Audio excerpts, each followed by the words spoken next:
विश्वास है कि आप लोग अच्छे होंगे। आज हम लोग देखेंगे हिस्ट्री से, जैसे हिस्ट्री 3 पार्ट में बांटा गया है, एंशिएंट हिस्ट्री, मॉडर्न हिस्ट्री और मॉडर्न हिस्ट्री।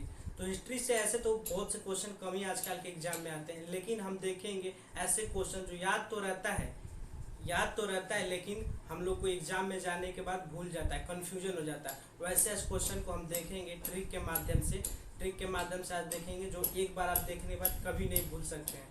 आइए हम देखते हैं कैसे क्वेश्चन। जैसे हम लोग सिंधु घाटी सभ्यता है, सिंधु घाटी सभ्यता, इंडियन वैली सिविलाइजेशन, इसको हम और किस नाम से जानते हैं? सिंधु घाटी सभ्यता को हम हड़प्पा सभ्यता के नाम से भी जानते हैं। हड़प्पा सभ्यता के नाम से हम इसलिए जानते हैं कि सबसे पहले सिंधु घाटी सभ्यता में हड़प्पा सभ्यता का खोज हुआ था, इसलिए सिंधु घाटी सभ्यता को हम हड़प्पा सभ्यता के नाम से भी जानते हैं।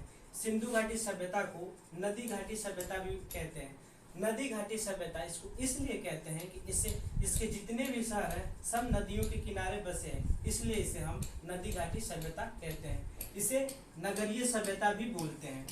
अक्सर एग्जाम में आता है कि सिंधु घाटी सभ्यता को और किस नाम से जानते हैं, इसलिए हम बता रहे हैं। नगरीय सभ्यता इसको इसलिए बोलते हैं कि इसके शहर जो भी है नगरों के रूप में बसे हुए, इसलिए इसे नगरीय सभ्यता कहते हैं। इसे सिंधु सरस्वती गंगा सभ्यता भी कहते हैं, इसलिए इसे सिंधु सरस्वती गंगा सभ्यता कहते हैं। ये सिंधु सरस्वती और गंगा के बीच में संगम पे बसा हुआ है, इसलिए सिंधु सरस्वती गंगा सभ्यता भी बोलते हैं। इसे कांस्य युगीन सभ्यता भी बोलते हैं। इसे इसलिए सिंधु घाटी सभ्यता को कांस्य युगीन सभ्यता बोलते हैं कि ये तांबा प्लस टीन से मिलकर इसी सभ्यता में कांसा बनाया गया था, इसीलिए इसे कांस्य युगीन सभ्यता बोलते हैं। इसके जैसे कुछ स्थल है, जैसे मोहनजोदड़ो, लोथल, भोगवा, रंगपुर, रोपड़। अक्सर पूछता है कि ये सब किस नदी के किनारे बसे हैं, तो हम आज इसको देखेंगे ट्रिक के माध्यम से कि कौन से शहर किस नदी के किनारे बसा हुआ है। हम लोग एक बार इसको याद नहीं करना है, बस इसको एक बार पढ़ लीजिए। लोभी मौसी का हरा कंघा रमा ने रूस में आकर बस से आ ही गई। इसको याद नहीं करना, हम एक कहानी बता रहे हैं, इससे आप लोग करना है। इससे हम एक कहानी की तरफ बता रहे हैं, इससे आप लोग याद हो जाएगा। इसे रटने की कोई। एक बार मैं क्लास ले रहा था तो मेरी एक स्टूडेंट रमा आई, वो फ्रस्ट्रेट में होकर आई।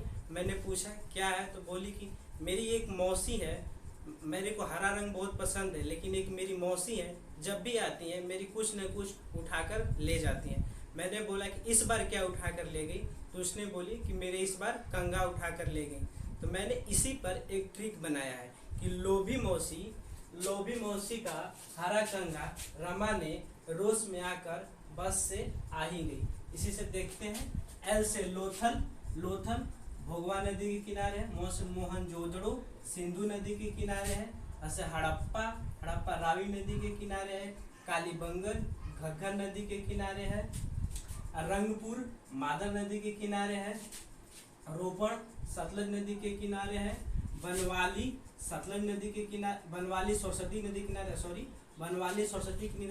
किनारे, इसलिए 2 बार स आया है, इसलिए बनवाली सरस्वती नदी के किनारे है। और से आलमगीरपुर हिंडन नदी के किनारे है। एक बार आइए और देख लेते हैं। जैसे याद, लोथल भोगवा नदी के किनारे है। मोहनजोदड़ो सिंधु नदी के किनारे है। हड़प्पा रावी नदी के किनारे है। कालीबंगन घग्गर नदी के किनारे है। रंगपुर मादर नदी के किनारे है। रोपड़ सतलज नदी के किनारे है। बनवाली सरस्वती नदी के किनारे है। आलमगीरपुर हिंडन नदी के किनारे है। दोस्तों, अगर ये ट्रिक आप लोगों को अच्छा लगा तो इस लाइक और सब्सक्राइब कर दे। अगर लाइक और सब्सक्राइब देखेंगे तो उसके अनुसार हम लोग आगे भी ऐसा ही ट्रिक का क्वेश्चन लाते रहेंगे। जय हिंद।